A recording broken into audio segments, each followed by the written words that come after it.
Hey guys, what's up everybody? It's me, Umarov, on your screens again. Welcome to my channel. And today we're starting a new project again. Today I'm going to choose one of the poems I liked among all the poems we have reviewed in American poetry class. And I'm going to share my analysis with you guys. But before we get into poetry, make sure to subscribe to the channel and click the bell button so that not to miss any upcoming videos. Ready?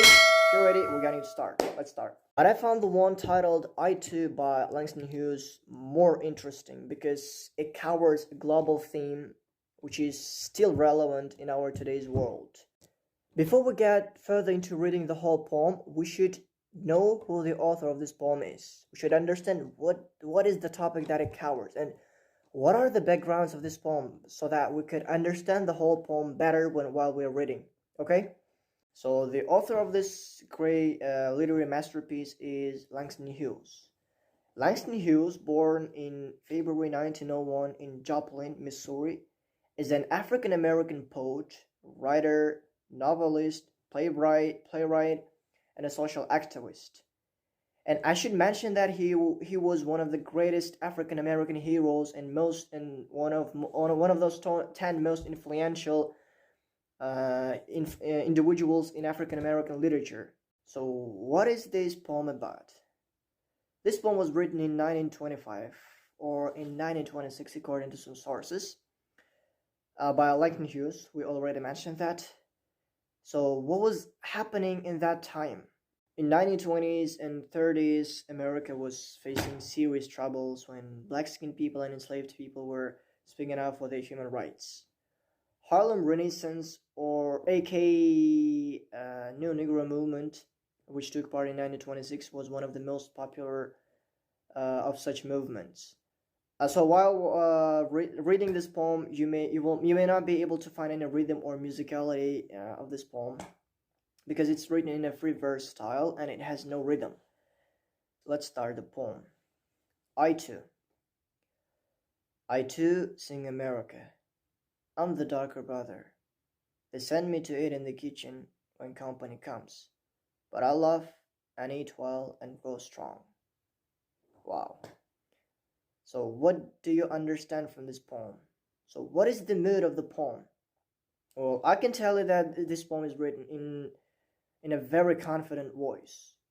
Because there is a clue, which is I love, but I love.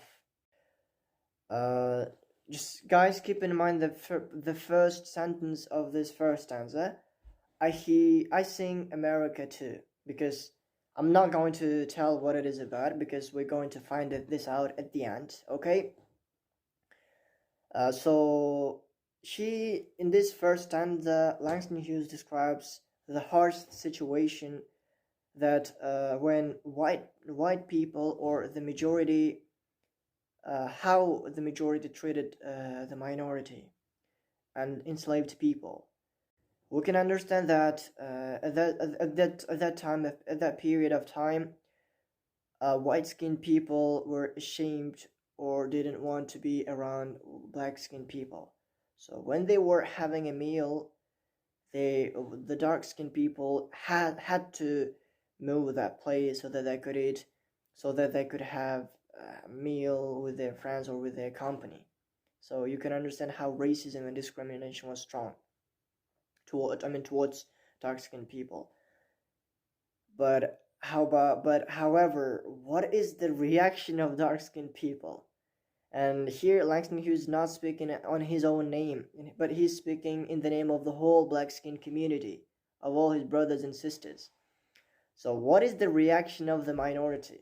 Are they down with their words or are they touched? Nah, they don't care about their words. They are not down, they are not touched. Because they have a will to grow. He's saying, but I love and eat well and grow strong. He's telling even whatever they do to us, whatever discrimination they show towards us, we don't care how they treat us. So what is the final and major ideology of this poem? So if you guys remember, I told keep in mind the first part, the first sentence of the poem. I too sing America. And of course, the last part also ends with the same words. I too am America. So what is it about? So American people had one greatest literary hero, whose name was Walt Whitman. And he had one poem called I Hear America Singing, where he describes America as the people of it, not the land. He describes America is the land, is not the land, but the people. So here, Langston Hughes referring to the hero of white-skinned people and telling that, do you remember that your hero once told that America is not the land but the people of it. So we are America too. We are not affected by their sassiness, by their bad treatment. We have our own curiosity, we have our own company. And we laugh at them, we laugh at their ideology. So why about their ideology? So there is, I guess, philosophy going on. Here Langston Hughes, I think is trying to describe how people judge each other. The people of that period of time were being judged by their skin of skin of color, neither by their moral good deeds, nor their humaneness, but simply skin color. I think this is the darkest part of human ideology. Here he is pursuing an ideology that it's not only about eating something, or this is just a metaphor or just a simple description of it. But if we get deeper into it, we can understand in every action. Black-skinned people cannot work where white people are. Black people cannot enjoy where white people are having fun. Tomorrow, I will be at the table. When company comes, nobody will dare say to me, eat in the kitchen then. Wow. His confident voice gets even more confident when moving into second stanza, right? So he's not predicting something. He's saying exactly this will happen.